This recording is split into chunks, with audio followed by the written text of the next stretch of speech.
Sri V.P. Dhananjayan and Srimati Santa Dhananjayan, the founder Bharat Kalanjali, those who built, nursed and shaped it the way it is today with their lifelong devotion. Srimati Jayashree, Director, Spastic Society, Tamil Nadu. Srimati Dibya Reddy, Honorary Secretary, Spastic Society of Tamil Nadu. Other dignitaries on the dais, distinguished invitees, Rasikas, students, Namaskaram to all of you.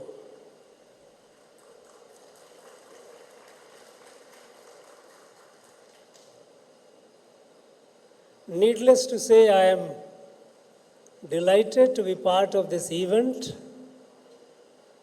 Bharat Kalanjali has been doing a great service to our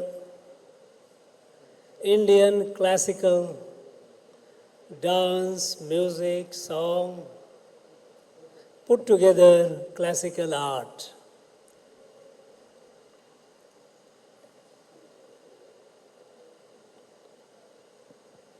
A Spastic Society of Tamil Nadu has come forward to collaborate, and I sincerely appreciate and extend my greetings to them to be partner in this noble enterprise. I am sure this collaboration will take our Indian art to the new level, newer heights, and will also help our children, as children with special needs, to be partner in the growth of our nation as a dignified citizens.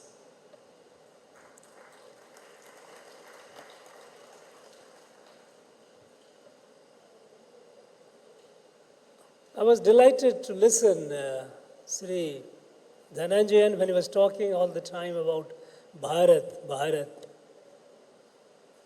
It's a music to ears because people nowadays, they don't talk about Bharat. And it's not perhaps their fault also. Because the very idea of Bharat, the colonizers tried to destroy. They adopted all possible means to destroy or grossly weaken the very idea of Bharat.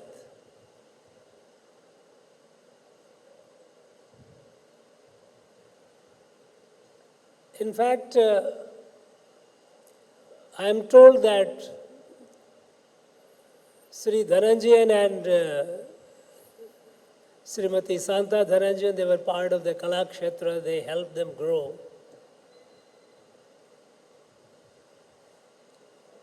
Many of us have, perhaps we have not been told the background in which Kalakshetra was created. This Kalakshetra was created to preserve the idea of Bharat. Because when in the national freedom movement, after the First World War, the colonizers were very comfortable, they had no problem. And the freedom movement was destined to be long drawn movement.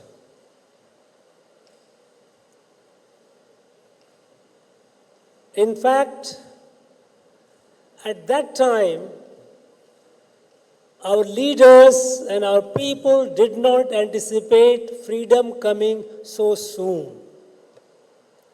It was the Second World War which exhausted the British, made it difficult to continue and face the resistance, which accelerated their exit from this country.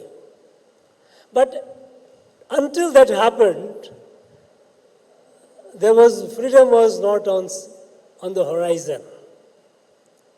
And at that point of time when our national leaders realized that the movement was a long drawn, but how to mitigate or limit the damage being done by the British, the colonizers, not only British, Portuguese, French, all, wherever they were. The damage being done by them to Bharat. And then, in 1930, on 26th of January, under the leadership of Mahatma Gandhi, at Lahore, it was a part of Bharat, and a resolution was adopted. A resolution was read by Mahatma Gandhi himself. And there he reads the resolution. British rule has ruined India politically, economically, culturally, and spiritually. We all talked about political independence. We also talked about economic gain that we might be able to achieve after independence. But the fact that the British, the colonizers, were destroying the culture and spirituality of Bharat, which is the very idea and identity of this country, that was something which was very worrisome, far more worrisome, at least no less worrisome than the political independence.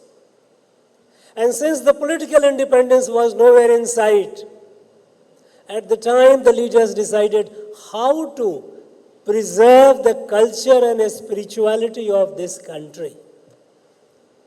And it was in that background, under the leadership of Mahatma Gandhi, people like K. Munshi, Rukmini Devi, they came forward. Rukmini Devi formed the Kala Kshetra. K. Munshi created the Bharatiya Vidya Bhavan to preserve the culture and spirituality of this country from further destruction. Because the colonizers, they were hell-bent upon destroying the very idea and identity, which they did in many countries which they colonized. And that is the experiment they tried to replicate in India, in Bharat. At the time, when the Kala Kshetra name was being talked about, at the time they had thought, when the Vidya Bhavan, they could think Bharatiya Vidya Bhavan. Kala Kshetra could also have been Bharatiya Kala Kshetra. But the word Bharat was very sensitive, provocative to the British, because they did not like Bharat being used. And a very discreet attempt in nomenclature that, okay, we will preserve our culture and spirituality in the way that we think the best. And when it comes to Bharat's culture and spirituality, which actually defines Bharat, many people today who have been carrying the legacy of the British rule, and those who have been taught in the British system of education, which has been the system of education even until now it is there. The colonization of mind is so deep that even people today here, They are people occupying the high positions. They don't feel shy in saying the British rule was a blessing in disguise. Look at the degree of colonization of mind. When the British left India, and there was celebration all around, Mahatma Gandhi was sitting in the Bhangi colony of Delhi in a somber mood. Some people approached him and asked him, "Are you not happy? Why are you not celebrating?" Mahatma Gandhi said, and mark the words what he said, "British have left us physically. They are still in our mind. And to take them out of the mind, it will take long time if we work seriously." And there he mentions at least half the time of colonization, period of colonization, because they have gone so deep in our mind that even today people say British rule was a blessing in disguise. I read in the newspaper a few days back somebody saying in occupying the high position, if the British were not there, there would not have been education in India and Tamil Nadu. You pity the people who think like this. Tamilagam, so rich in literature, so rich, several thousand years ago, the kind of epics that has been created, the kind of spiritual literature have been created, it's simply stunning. Where was Europe? Where was America? Nowhere on the map. They were swinging on the trees. It was this country where several thousand years ago we got revelation in Vedas, Upanishad, Tirukural, Tirumarai, Dibya Prabandham, host of literature. And people say there would not have been education in India. Now this is, and they also have difficulty in uttering the word Bharat. Because they feel uncomfortable.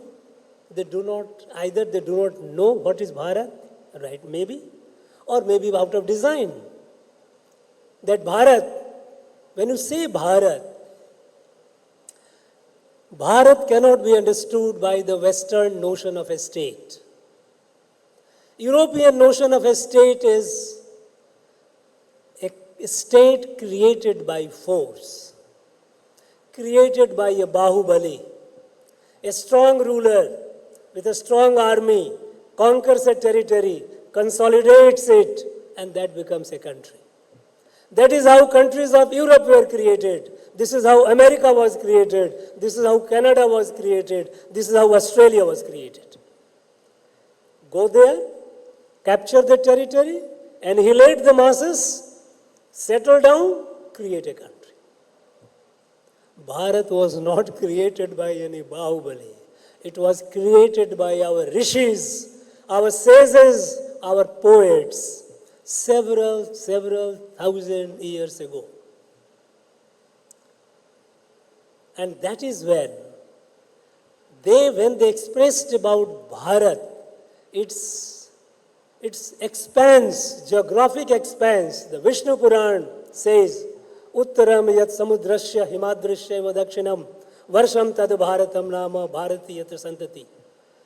Land north of ocean and south of Himalayas is Bharat, and the children are all Bharati, an enlightened land. And this enlightenment was a spiritual enlightenment, that we are all children of the same Creator and we are family.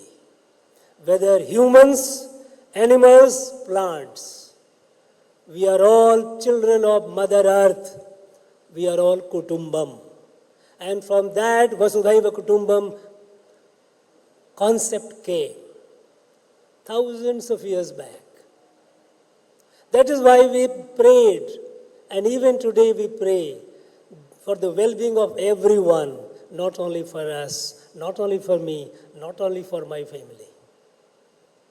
Now this spirituality of universal oneness, it reflected in our culture, in our Sanatan Adhyatma reflected in Sanatan Sanskriti.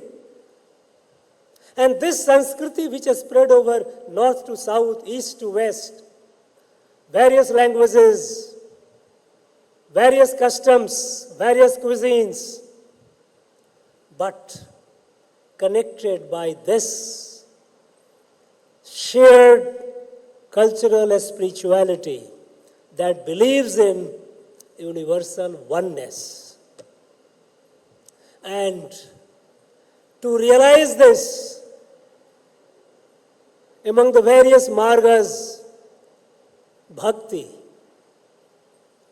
most powerful medium to connect with the divine and realize that we are all part of the same family. Our Natya, our Sangeet, our Geet, they all emerge from this bhakti, this devotion. It's all devotional. Today some people talk about culture, Indian culture, Bharatiya. You try to say as if every society, every community has a culture, it's okay. Because culture is the expression of the spectrum of life, the living of an individual society, the community, the way they conduct their affairs. But Bharatiya culture is not like that. It is far, far deeper. It is rooted in spirituality, Sanatan Adhyatma, Sanatan spirituality, universal oneness. And our Natya is not just entertainment. These are all ways to connect with the divine, to express. It's far more deeper, far more sublime. And that when a performer performs, while techniques are important, but the bhava is the essence. That bhava remains divine.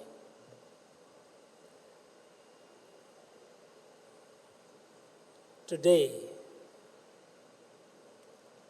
our country, Bharat, is experiencing comprehensive resurgence. Comprehensive resurgence. Resurgence in the field of science and technology, resurgence in the field of economy. Today, the world does not look at Bharat as a third world country. The transformation which we are experiencing in the last couple of years is essentially because of change in the way we look at our country. Until recently, we continued looking at our country from the perspective of India.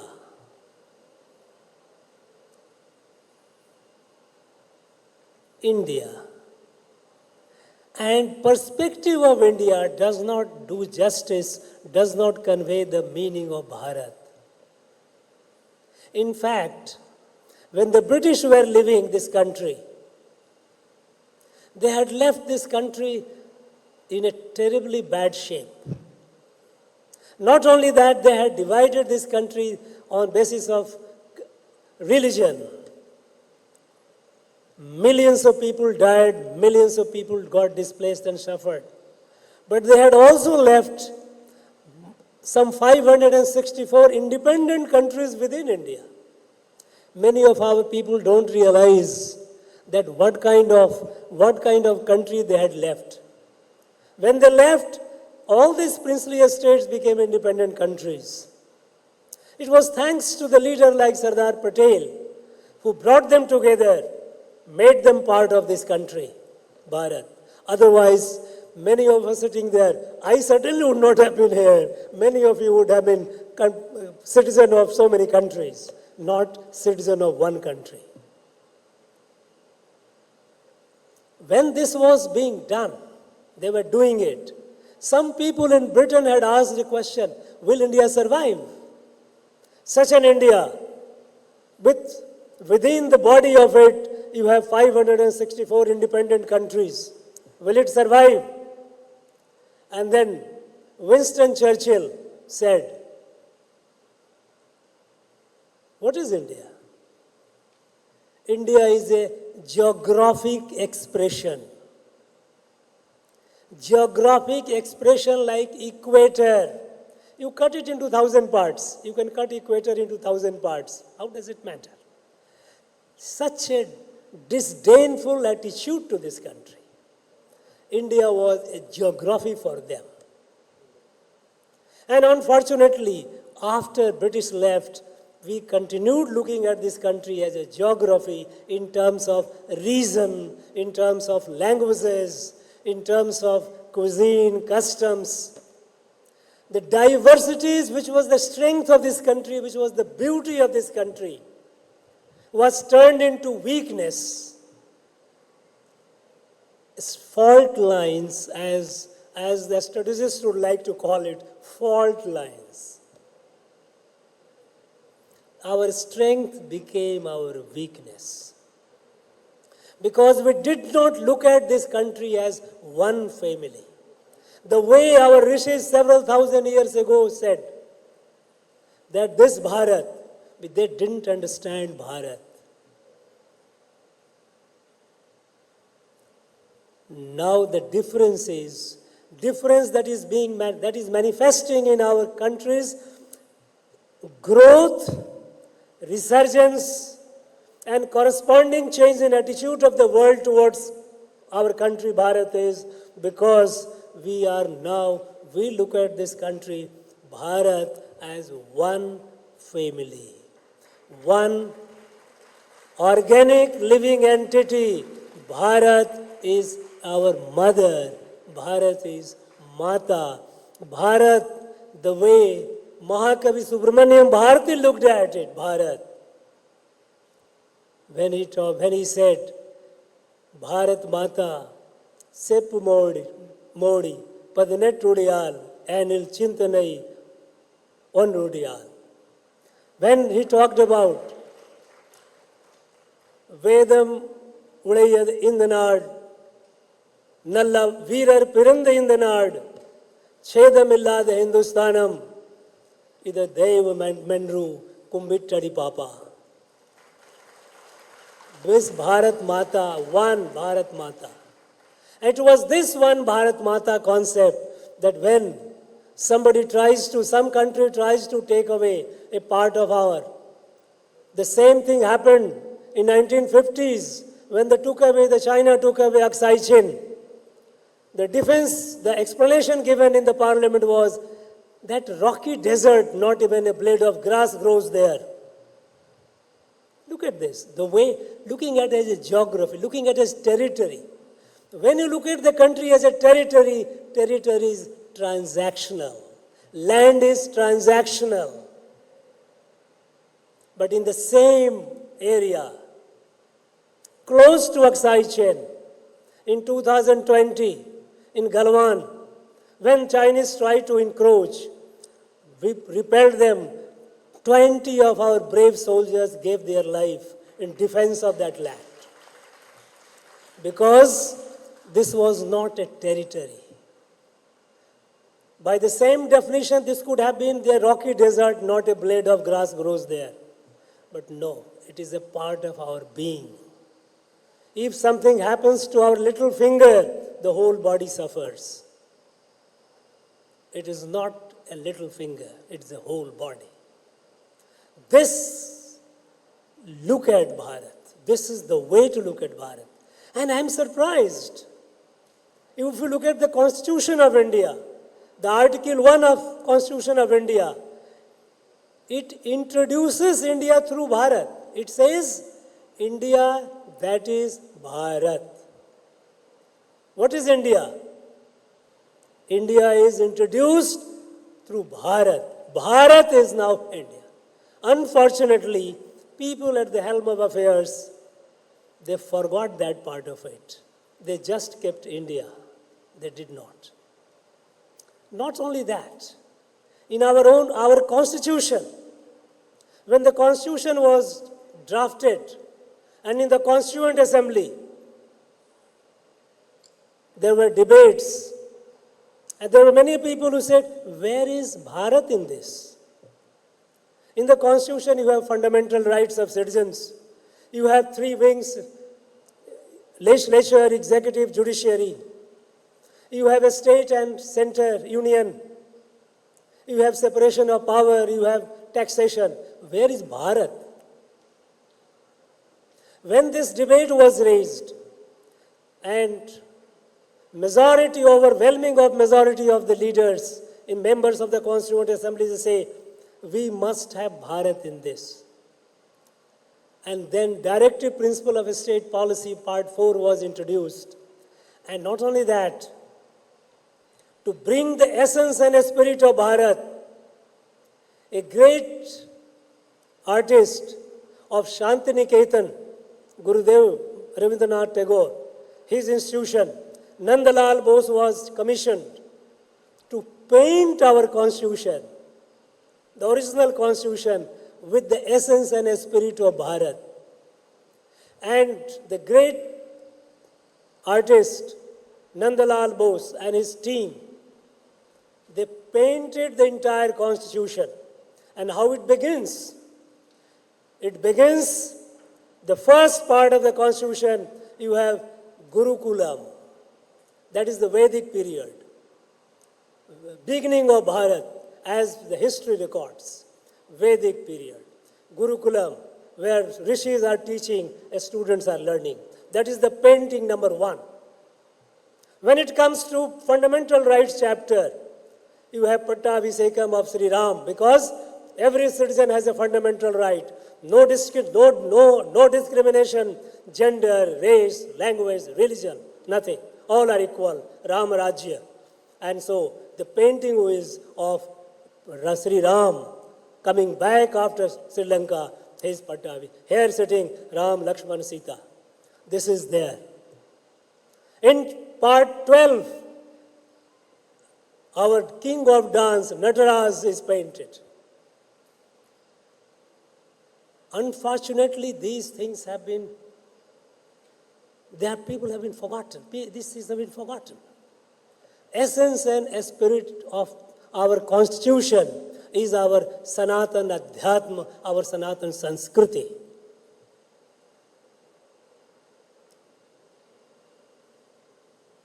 The fact that Bharat Kalanjali is doing, promoting our classical dance, music, is they are doing a human service to Bharat.